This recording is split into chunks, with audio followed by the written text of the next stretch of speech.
Donc, comme je le disais, vous ne m'avez pas entendu, par exemple, mais ce matin, c'est un des sujets les plus difficiles que j'ai eu à étudier dans la parole de Dieu concernant ces situations dans lesquelles nous sommes placés présentement et qui amènent des complications dans la vie de l'Église assez importantes. Et les enseignements d'aujourd'hui, donc, et de la semaine prochaine, ont été suscités par la demande justement du gouvernement d'exiger le passeport vaccinal pour entrer dans les lieux de culte. Cette demande place les dirigeants d'Église dans une position difficile. Entre autres, on s'en est rendu compte le 24 décembre, alors que nous avions une rencontre, l'équipe pastorale, sur GoToMeeting avec les gens du réseau des Églises des Frères chrétiens, organisé cette rencontre par Guy Bourassa. Et on a vu que les pasteurs, les anciens d'Église, les dirigeants de ces églises étaient vraiment mal à l'aise avec cette décision du gouvernement d'imposer un passeport vaccinal à l'entrée des chapelles, des lieux de culte.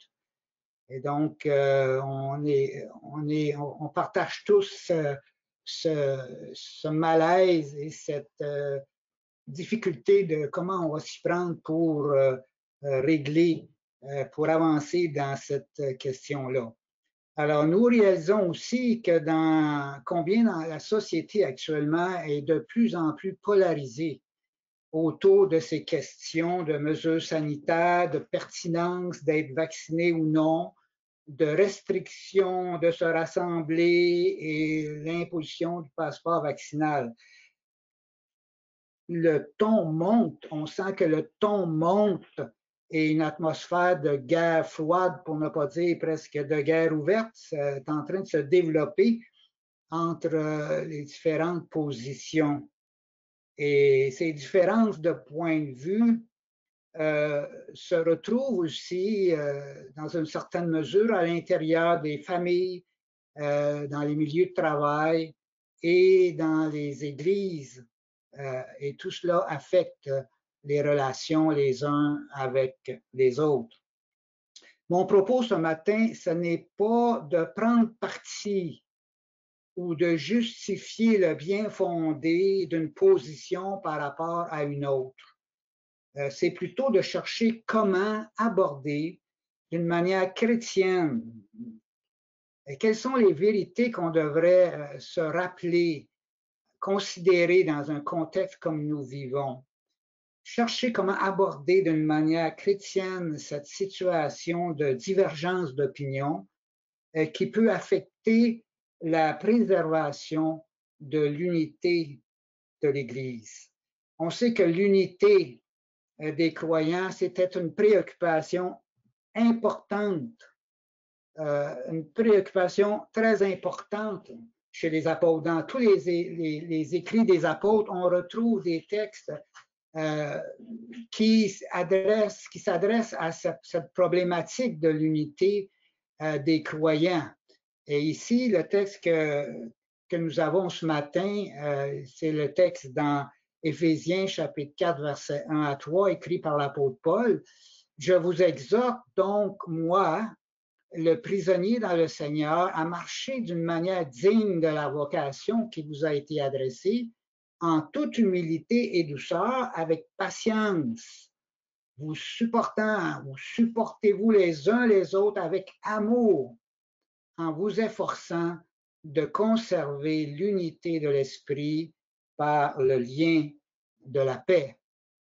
Et je veux m'arrêter sur cette question de l'unité ce matin.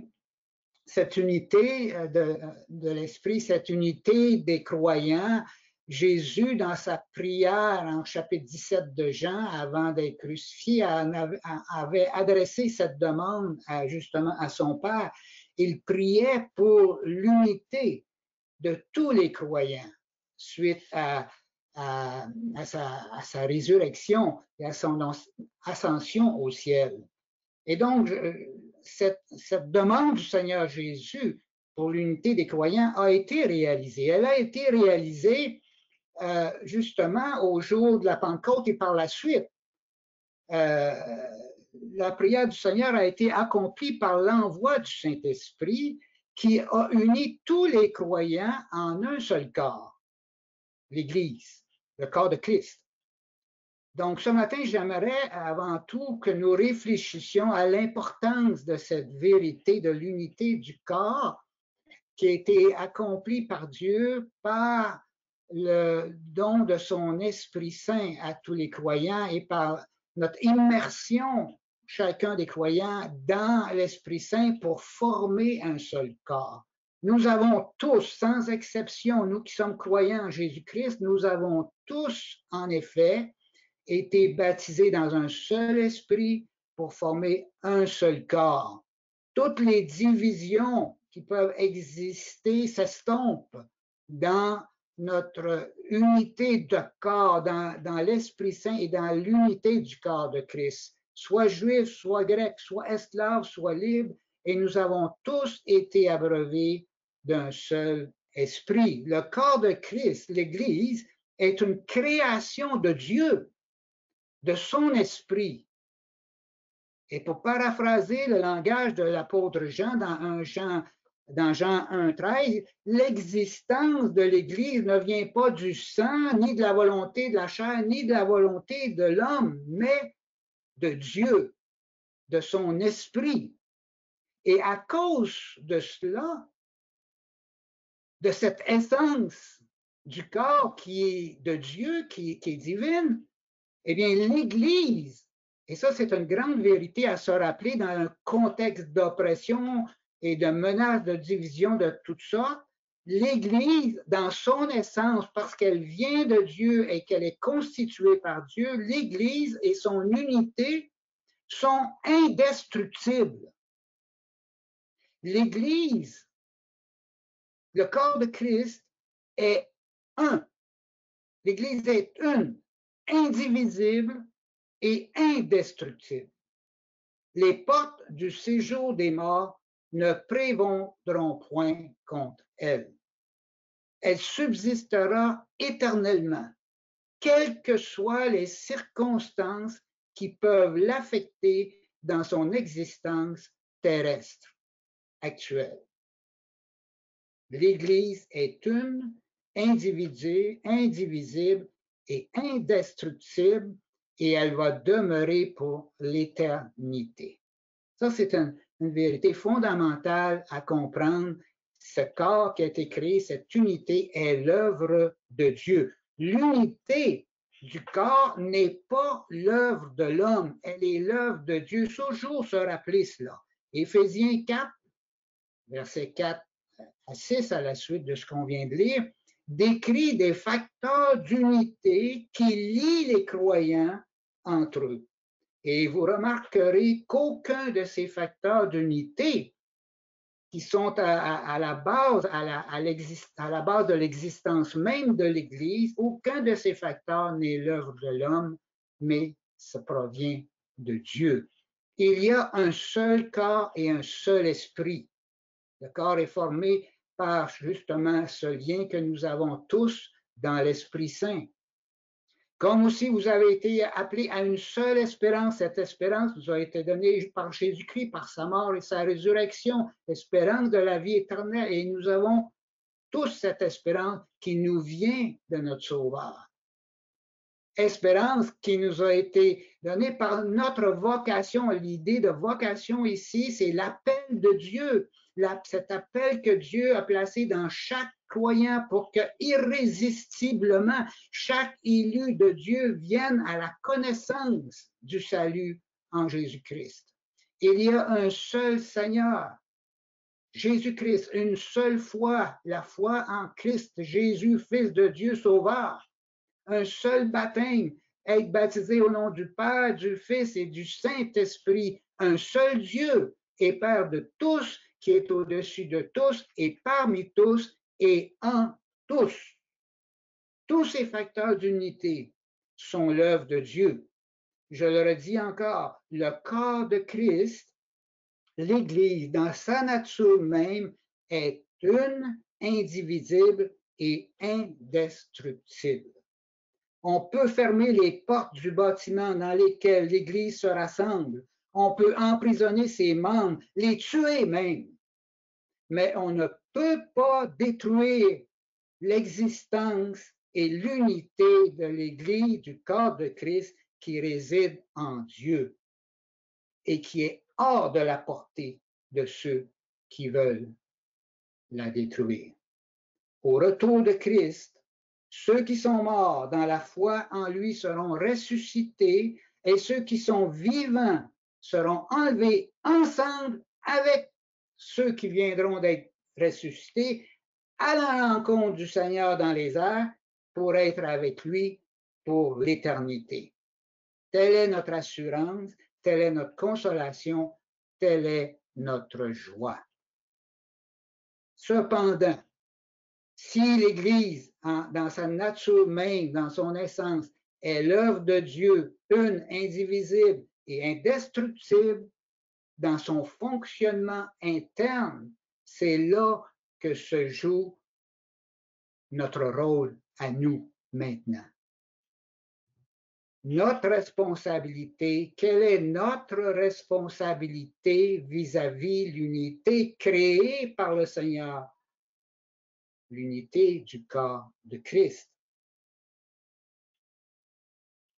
Cette unité-là dépend, cette unité pratique, pas l'unité de l'essence qui vient de Dieu, mais dans la vie pratique de l'Église, dans son fonctionnement terrestre, dans les relations que les membres ont les uns envers les autres. Quel rôle nous avons à jouer pour maintenir cette unité?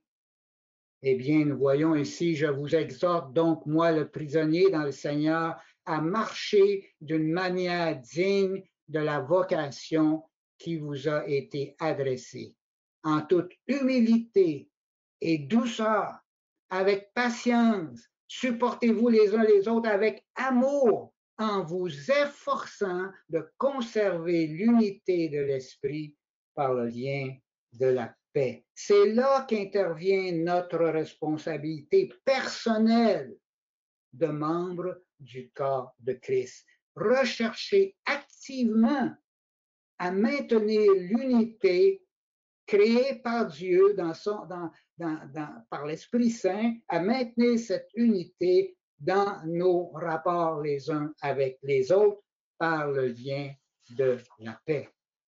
Le fonctionnement du corps, son unité en action, relève des membres du corps. C'est à chaque membre du corps, par ses attitudes, qu'il revient de s'efforcer de conserver l'unité de l'esprit par des relations paisibles avec les autres membres du corps. L'humilité, la douceur, la patience et l'amour sont les attitudes clés pour réussir à maintenir la paix du corps. L'Église, tout au long de son histoire, depuis plus de 2000 ans, a vu des divisions se produire dans sa vie interne. Les occasions de division dans le corps de Christ sont innombrables. Une grande partie du travail des pasteurs est engloutie juste à essayer de réparer les pots cassés des relations brisées entre les frères et sœurs des églises. Une grande partie du travail des pasteurs est engloutie juste à essayer de réparer les pots cassés des relations brisées entre frères et sœurs.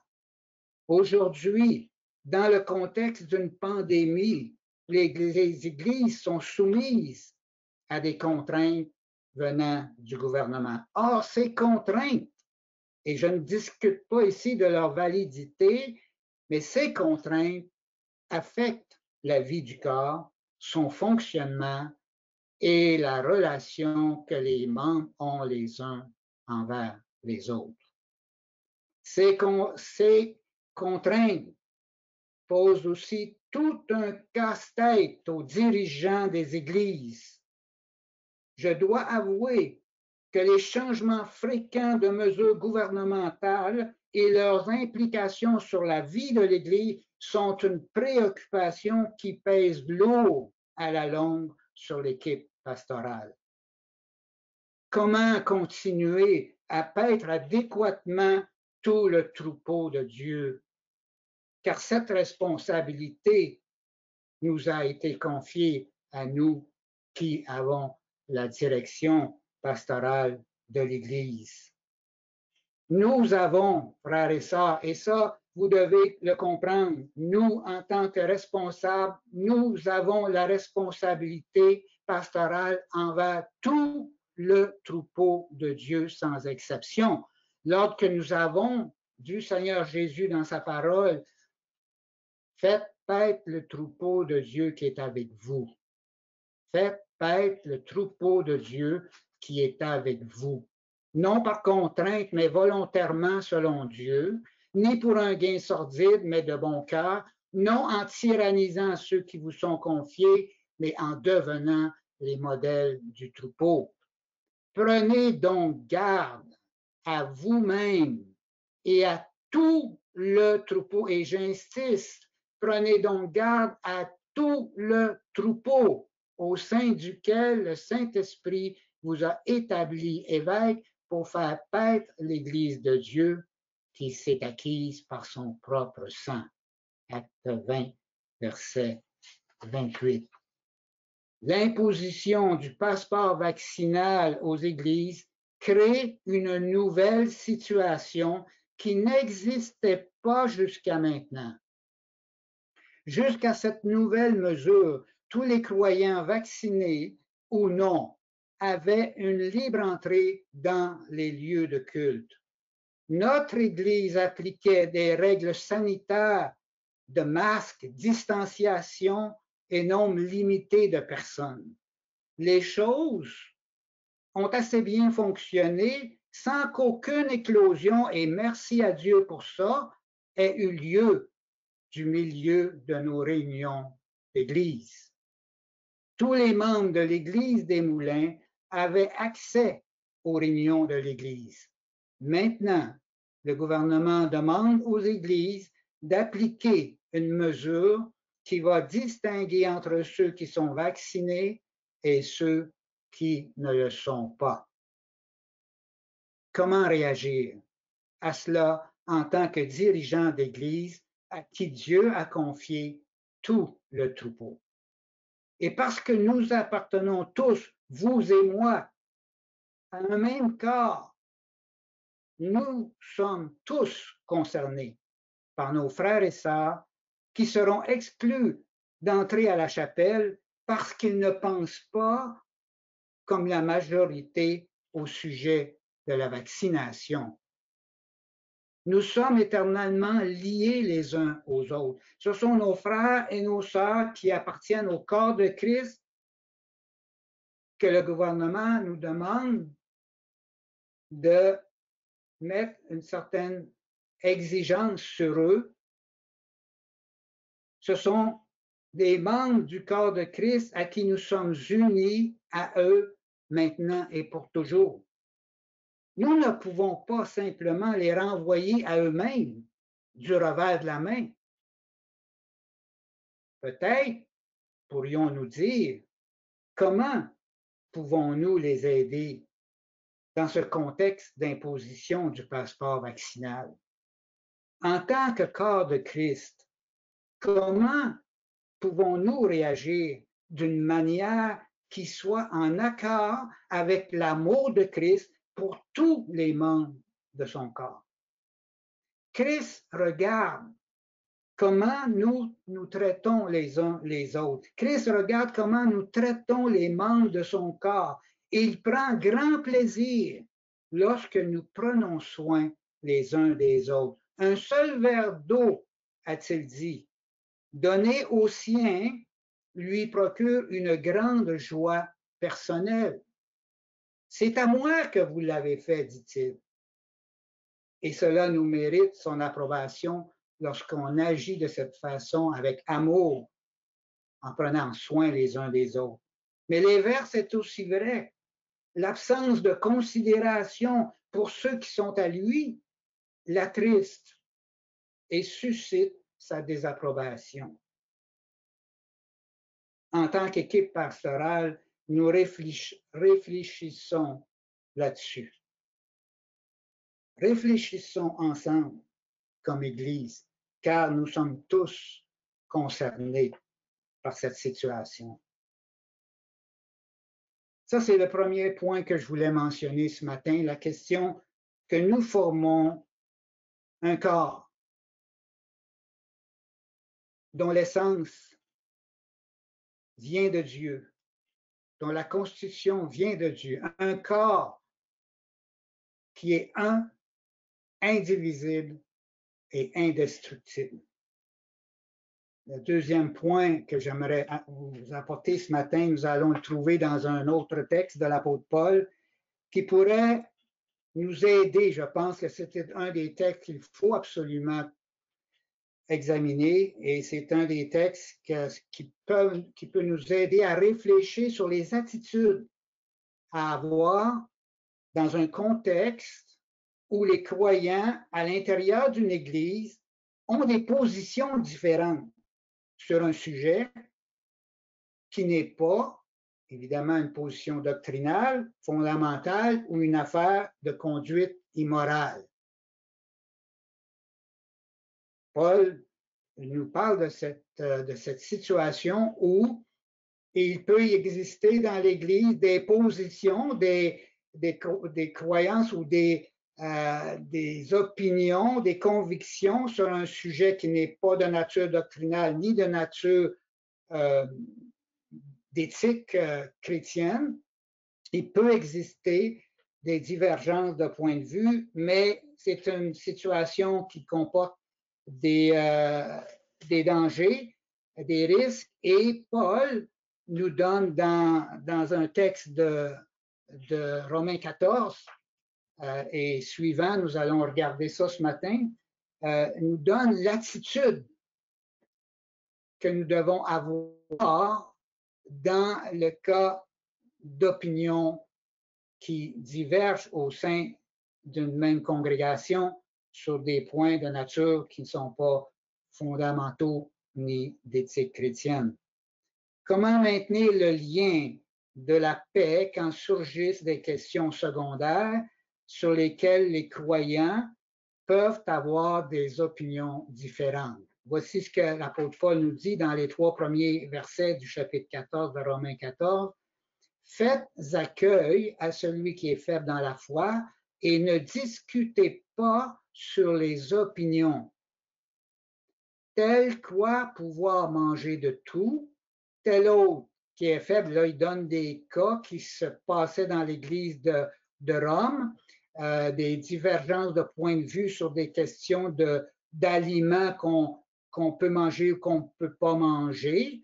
Alors, il dit, c'est pour ça qu'il parle ici, il dit donc, faites accueil à celui qui est faible dans la foi, ne discutez pas sur les opinions. Tel croit pouvoir manger de tout, tel autre qui est faible ne mange que des légumes. Que celui qui mange ne méprise point celui qui ne mange pas, et que celui qui ne mange pas ne juge point celui qui mange, car Dieu l'a accueilli. Celui que Paul ici demande d'accueillir dans l'Église de Rome, c'est celui qui est faible dans la foi. Ça c'est une drôle d'expression, mais ici, qu'est-ce que ça veut dire? Ça veut dire c'est la personne qui, à l'égard d'une chose, ne se sent pas libre d'agir, de faire cette chose-là. La personne n'est pas convaincue que ce soit la bonne chose à faire. Elle a des hésitations qui la retiennent d'agir en toute tranquillité d'esprit. Sa conscience le retient. L'attitude que Paul demande alors à l'Église, dans ce cas-là, c'est de respecter la personne de respecter ses opinions, de l'accueillir sans discuter sur les opinions. Le verbe accueillir signifie prendre quelqu'un auprès de soi, l'amener auprès de soi. L'accueil dont il est question ici n'est pas simplement un accueil poli, réservé. Le verset 3 utilise le même verbe accueillir pour parler de l'accueil de Dieu. Or, l'accueil de Dieu, c'est un accueil de grâce, un accueil chaleureux, un accueil d'amour. Il se peut que mon frère ou ma sœur diverge d'opinion sur un sujet. Cela ne doit pas me repousser de lui ou d'elle. Paul dit, accueillez-le, recevez-le. Accueillez-le car Dieu l'a accueilli. C'est le fondement de notre accueil de l'autre. Dieu l'a accueilli. Comment moi pourrais-je repousser celui que Dieu a accueilli? Et Dieu nous a accueillis sur un principe de grâce. Ça, c'est le fondement de notre accueil des uns des autres, malgré nos divergences d'opinion. Paul dit sans discuter des opinions. Paul prend soin de spécifier, de faire bon accueil sans discuter sur les opinions. L'idée de ce verbe discuter, c'est de ne pas passer des jugements, de ne pas faire des critiques sur les opinions de l'autre ou sur sa manière de comprendre les choses. Nous savons combien facilement des opinions contraires sur un même sujet peuvent susciter des querelles et des divisions dans les couples, les familles et l'Église. Si on suivait l'exhortation de Paul, nous éviterions bien des conflits dans nos familles et dans l'Église. Car pour Paul, ce sont les attitudes que nous entretenons les uns envers les autres qui sont importantes. Notre unité de couple, de famille et d'Église. Voilà ce qui est important pour l'apôtre Paul. Ce ne sont pas les opinions des uns et des autres, mais c'est l'unité du corps. Ce sont nos relations paisibles de paix, d'amour les uns envers les autres. Le verset 3 expose deux attitudes à bannir absolument de nos relations interpersonnelles. Et il parle ici de celui qui mange de tout ne doit pas mépriser celui qui ne mange pas. Hein? Une personne avait des réticences à peut-être, c'était un juif qui avait des réticences à manger certaines catégories d'animaux et il ne voulait pas en manger, alors que d'autres disaient, ben moi je suis libre en Jésus-Christ, je mange de tout. Ou ça peut être quelqu'un qui avait une sorte de pensée de végétarisme. Et puis lui, il se refusait à manger des viandes, alors qu'un autre disait, ben moi, je peux manger de n'importe quoi, je ne suis pas obligé de me limiter seulement aux légumes et aux fruits. Mais l'apôtre Paul, il dit ceci, que celui qui mange ne méprise point celui qui ne mange pas. L'attitude de mépris consiste à regarder l'autre de haut et à ne pas tenir compte de lui, à le considérer comme indigne, à ne pas le prendre au sérieux, à le considérer comme marginal. On le méprise. Parce qu'il, lui, il ne fait pas comme nous. Il ne mange pas tout ce qu'on... Il n'a pas la même liberté que nous, on sent qu'on a. L'autre attitude, ben, c'est c'est celui qui ne mange pas. Hein? C'est inter. Il y a des attitudes qui se croisent un vis-à-vis de l'autre. Ici, c'est celui qui ne mange pas, ben lui, qui ne juge point celui qui mange. Ici, c'est l'attitude de jugement. Une attitude de jugement, ça consiste à condamner l'autre parce qu'on pense qu'il agit mal, parce que son opinion, sa façon de voir les choses ou d'agir diffère de la nôtre. Alors, Paul dit, bannir les attitudes au thème de mépris, d'écraser l'autre et des attitudes de jugement qui consistent à penser que l'autre agit mal parce qu'il n'agit pas comme nous en avons la liberté.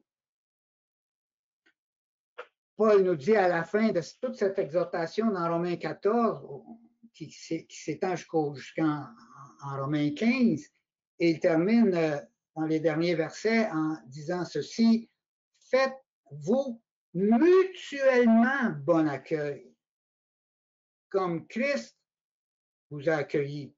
Alors, tantôt, il parlait de l'accueil de Dieu, maintenant, il parle de l'accueil de Christ. Comme Christ vous a accueilli pour la gloire de Dieu, faites-vous mutuellement bon accueil.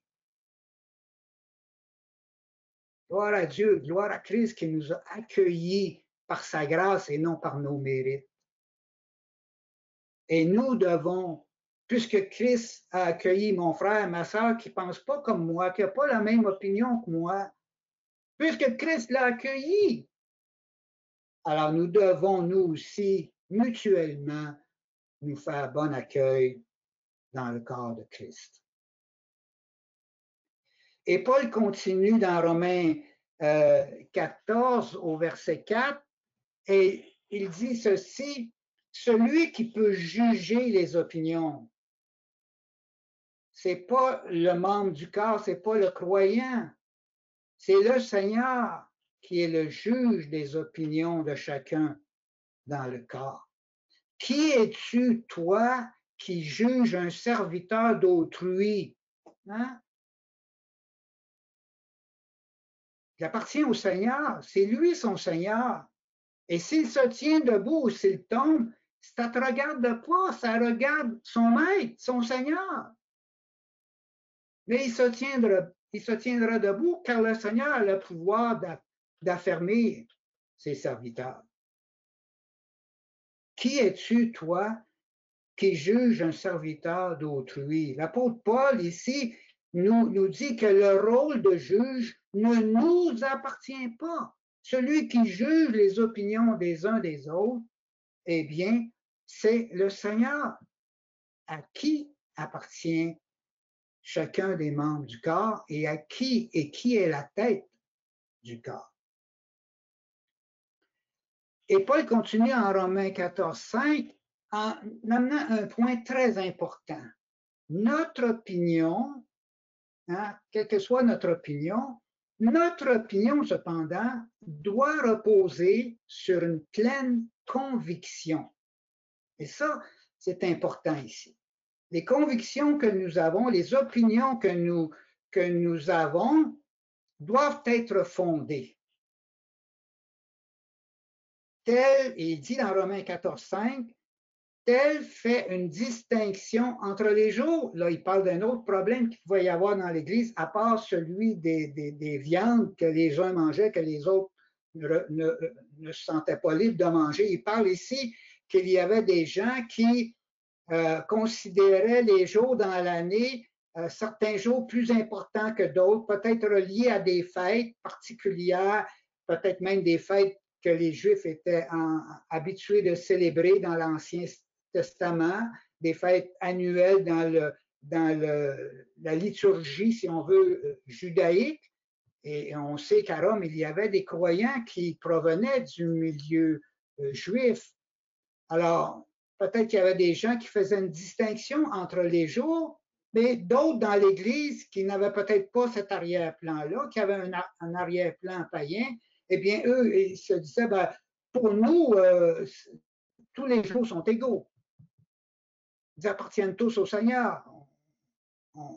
on peut agir sans faire nécessairement de distinction entre les jours. Donc, tel fait une distinction entre les jours, tel autre les estime tous égaux. Mais voici ce que l'apôtre Paul dit qui est important, que chacun ait en son esprit une pleine conviction, que chacun soit convaincu dans son esprit. Et là, ici, l'idée d'être pleine, d'avoir une pleine conviction, c'est l'idée que ce même expression, pleine conviction, est utilisée dans Romains 4, verset 21, lorsque Paul parle de la conviction d'Abraham. Abraham, il est dit, ne douta pas par incrédulité au sujet de la promesse de Dieu, mais il fut fortifié par la foi, donnant gloire à Dieu et ayant la pleine conviction que ce qu'il promet, il peut aussi l'accomplir. Donc, l'idée d'une pleine conviction, c'est quelque chose qui est réellement, qui est solide, qui est fondé. Et l'apôtre Paul nous dit ici un point très important. Il dit que d'être pleinement convaincu en notre esprit. Mais le terme esprit, ici, on va s'y arrêter quelques instants. Le terme esprit signifie, c'est le même terme qui est traduit ailleurs par intelligence. Le terme esprit ici signifie l'intelligence de quelqu'un, la compréhension que quelqu'un a de quelque chose, que chacun ait en son esprit, dans son intelligence, dans sa compréhension, une pleine conviction. Le terme grec, donc, réfère à l'intelligence. Le terme esprit ici, ce n'est pas pneuma, mais c'est le terme nous en grec, et ce terme réfère à l'intelligence. L'intelligence, c'est quoi? C'est la faculté qui nous permet d'analyser, d'étudier, de comprendre quelque chose. Paul nous dit, à propos de l'intelligence, justement, le même terme qui est employé, il nous dit ceci en Romains 12, 2, soyez transformés par le renouvellement de l'intelligence, afin que vous discerniez quelle est la volonté de Dieu. Alors, on peut voir quelle est l'importance, à quel point l'intelligence dans ces questions-là est importante. Parce que Paul nous dit que on est transformé, on est conduit par le renouvellement de l'intelligence, par notre intelligence. Et si notre intelligence est éclairée, elle peut nous aider à mieux saisir la volonté de Dieu. Mais si notre intelligence est mal éclairée, notre compréhension l'est aussi, et notre façon d'agir ou d'émettre nos opinions peut être affectée par cela. C'est donc dire l'importance dans la vie du croyant de la formation de ses pensées, de ses opinions, de ses convictions. Ce que Paul dit, c'est que l'opinion de quelqu'un doit résulter d'une réflexion intelligente. Et en tant que croyant, bien sûr, d'une réflexion éclairée par la parole de Dieu et par le Saint-Esprit. Pas une opinion aveugle, de style entêté, qui refuse de considérer les choses d'une manière posée, réfléchie, mais une attitude qui cherche à comprendre, calme, ouverte à tout élément pouvant permettre une meilleure compréhension et conviction. Que chacun ait en son esprit, en son intelligence, dans ses pensées, ce type de conviction, fondée, éclairée, réfléchie, et non pas quelque chose qui est comme irréfléchi, entêté, sans vouloir essayer de comprendre mieux en laissant des éléments survenir pour nous éclairer, des nouveaux éléments. Nos opinions sur un sujet peuvent varier dans le temps, au fil du temps, parce que de nouveaux éléments auxquels nous n'avions pas pensé viennent éclairer notre entendement et sont donc susceptibles de changer notre point de vue sur un sujet. Donc, il faut avoir ce type d'attitude et intelligente et que nos convictions proviennent de ce type d'attitude pour être approuvées du Seigneur. Maintenant, Paul poursuit dans Romains 14, versets 6 à 8, en nous plaçant devant le Seigneur. Et ça, c'est un autre point important de l'argumentation de l'apôtre Paul. Pour Paul, le centre de nos préoccupations, ce n'est pas nous-mêmes, c'est le Seigneur. Nous ne vivons pas pour des opinions, nous ne vivons pas pour nos opinions. Il ne faut pas oublier ça. Nous vivons pour le Seigneur. Et il dit ceci, l'apôtre Paul, celui qui se préoccupe des jours s'en préoccupe pour le Seigneur. Ce n'est pas avoir une opinion pour avoir une opinion. On a une opinion parce que notre opinion, on sait que devant le Seigneur, elle est accréditée. Parce que c'est pour lui qu'on a cette opinion-là, parce qu'on est convaincu que c'est ce qu'il veut pour nous. Celui qui se préoccupe des jours s'en préoccupe pour le Seigneur. Celui qui mange, c'est pour le Seigneur qu'il mange, car il rend grâce à Dieu. Celui qui ne mange pas, c'est aussi pour le Seigneur qu'il ne mange pas. Et il rend aussi grâce à Dieu. Voyez, Paul, il nous dit, attention, c'est plus un vis-à-vis de l'autre, c'est chacun de nous vers le Seigneur et nos opinions placées devant le Seigneur. Et c'est de lui, et c'est pour lui que nous avons ces opinions dans lesquelles nous croyons et sur la base desquelles nous voulons agir. En effet, nul de nous ne vit pour lui-même. On appartient à Christ, il nous a rachetés, nous sommes à lui. Nul de nous ne vit pour lui-même, on ne vit pas pour nos opinions, on vit pour Christ. Et nul ne meurt pour lui-même. Car si nous vivons, pourquoi? Pour le Seigneur, encore une fois. C'est tous nos plans, nos convictions, nos opinions, tout ce qu'on peut. Tout ça, là, ça s'efface devant la personne du Seigneur Jésus-Christ. Qu'est-ce que nous poursuivons dans la vie?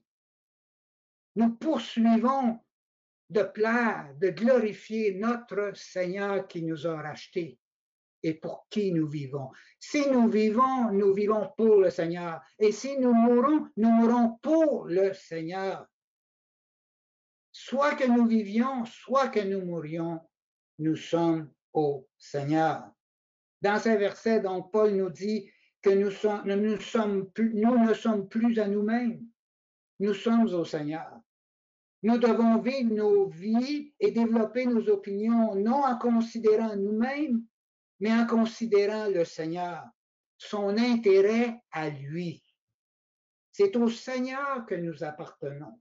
Et c'est à lui que nous cherchons à plaire par nos choix et nos décisions. C'est son approbation que nous cherchons. Si je fais une application de ça, en fin de compte, à la question de est-ce que je dois être vacciné ou est-ce que je ne dois pas être vacciné, eh bien, dans cette question d'être vacciné ou non vacciné, eh bien, je dois réfléchir comme l'apôtre Paul me demande de le faire ici. Par rapport à qui ou à quoi est-ce que je donne une réponse à cette question? Est-ce que je dois être vacciné ou est-ce que je ne dois pas être vacciné? Par rapport à qui ou à quoi est-ce que je peux donner une réponse à cette question-là?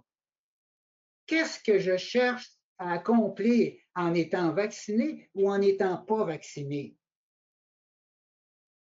À qui est-ce que je cherche à plaire dans cette réponse? Est-ce que les intérêts dans la réponse que je donne, est-ce que je dois être vacciné ou non? Est-ce que les intérêts du Seigneur sont bien servis par ma réponse? Voilà le genre de questions que le Seigneur nous demande d'avoir, de se poser lorsque nous avons des opinions. Nous vivons pas pour nos opinions, nous vivons pour le Seigneur.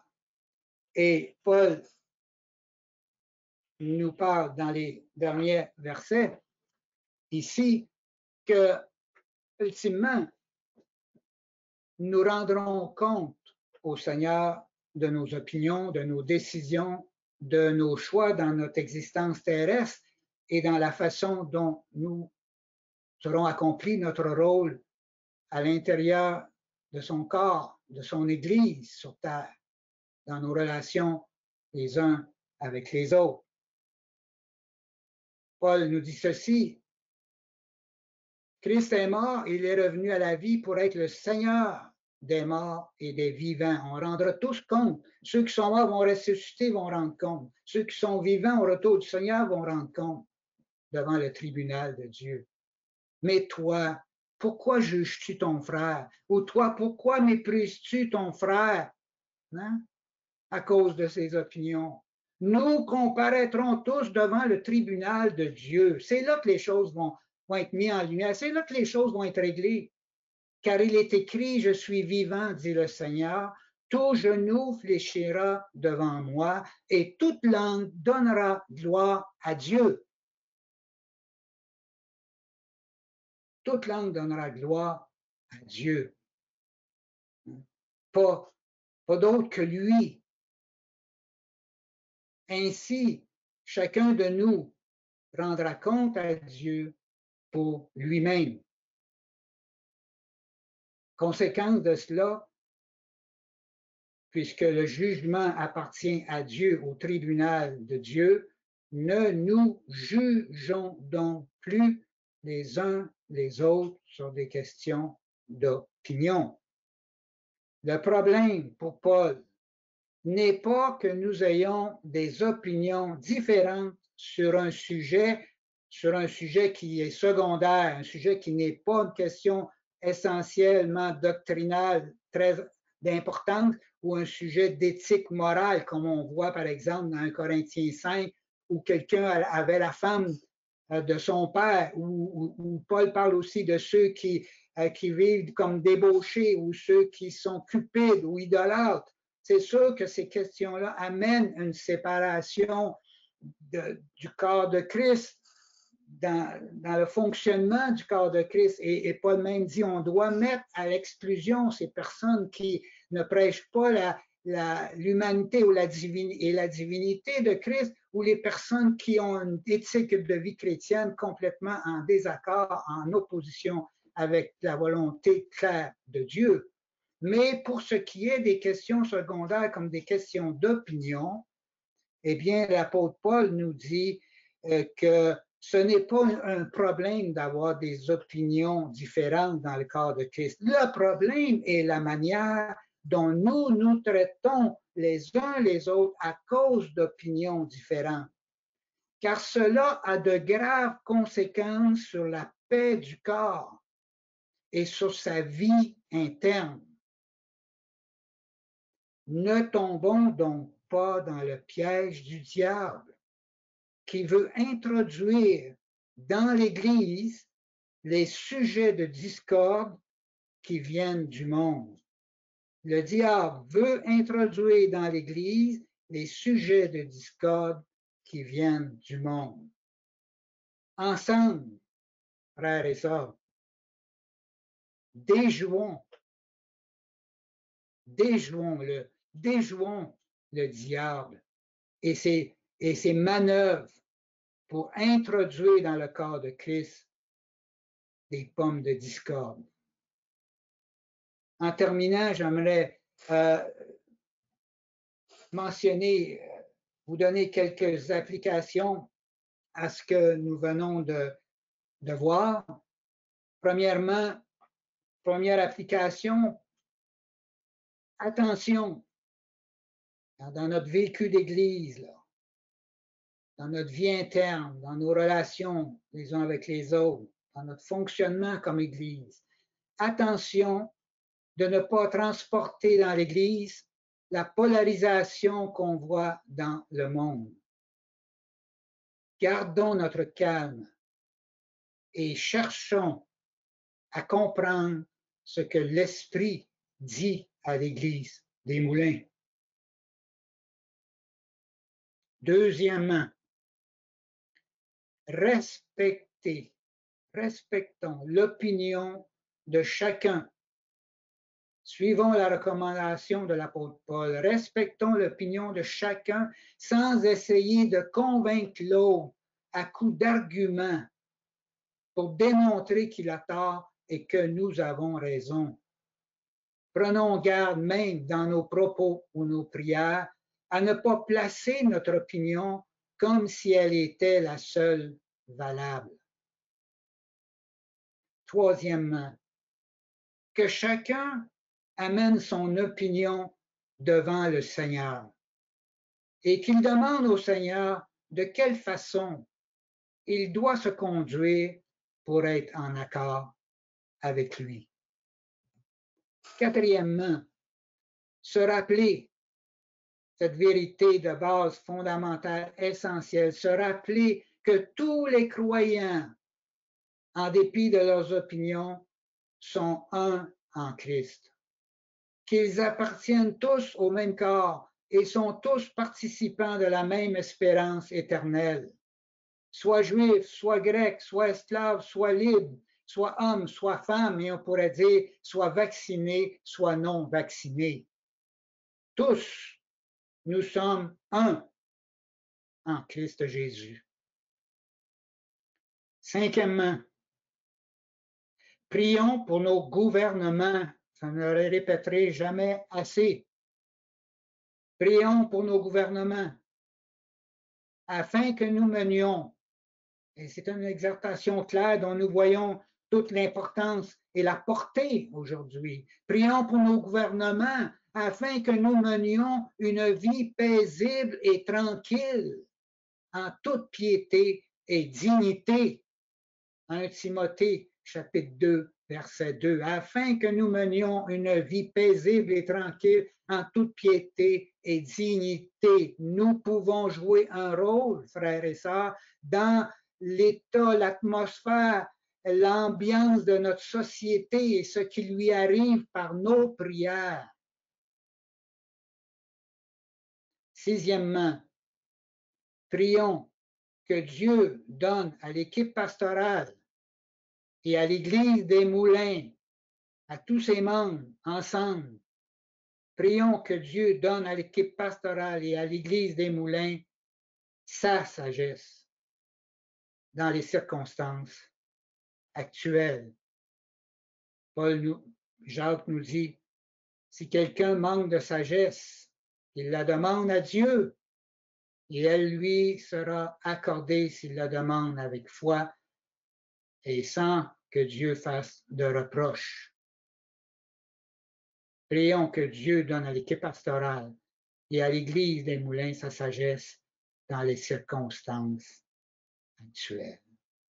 Seigneur, nous te remercions pour ton amour, Seigneur, pour ta grâce magnifique de nous avoir accueillis tous autant que nous sommes, quel que soit notre arrière-plan.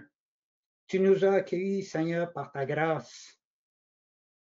Et tu nous demandes de vivre selon le principe de la grâce, selon le principe que toi, tu nous as accueillis. Et si tu nous as accueillis, que nous aussi, nous devons nous accueillir les uns les autres. Seigneur, accorde-nous la sagesse, accorde à l'équipe pastorale, accorde aux membres de cette Église, à cette Église comme entité, comme corps. Accorde-nous ta sagesse, Seigneur, pour savoir comment nous pouvons agir en face des circonstances qui nous sont imposées actuellement? Comment nous pouvons agir d'une manière digne de toi, d'une manière qui correspond, Seigneur, à ta volonté, qui correspond à ton amour pour les membres de ton corps. Et Seigneur, nous te prions pour nos gouvernements de leur donner du discernement, de l'intelligence et de la sagesse dans leurs fonctions, afin, Seigneur, que nous puissions retrouver une vie paisible et tranquille en toute piété et dignité.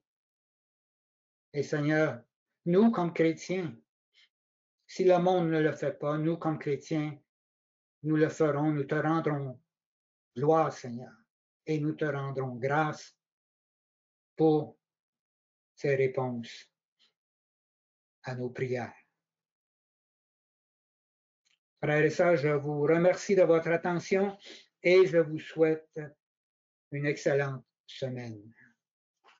Que Dieu vous bénisse.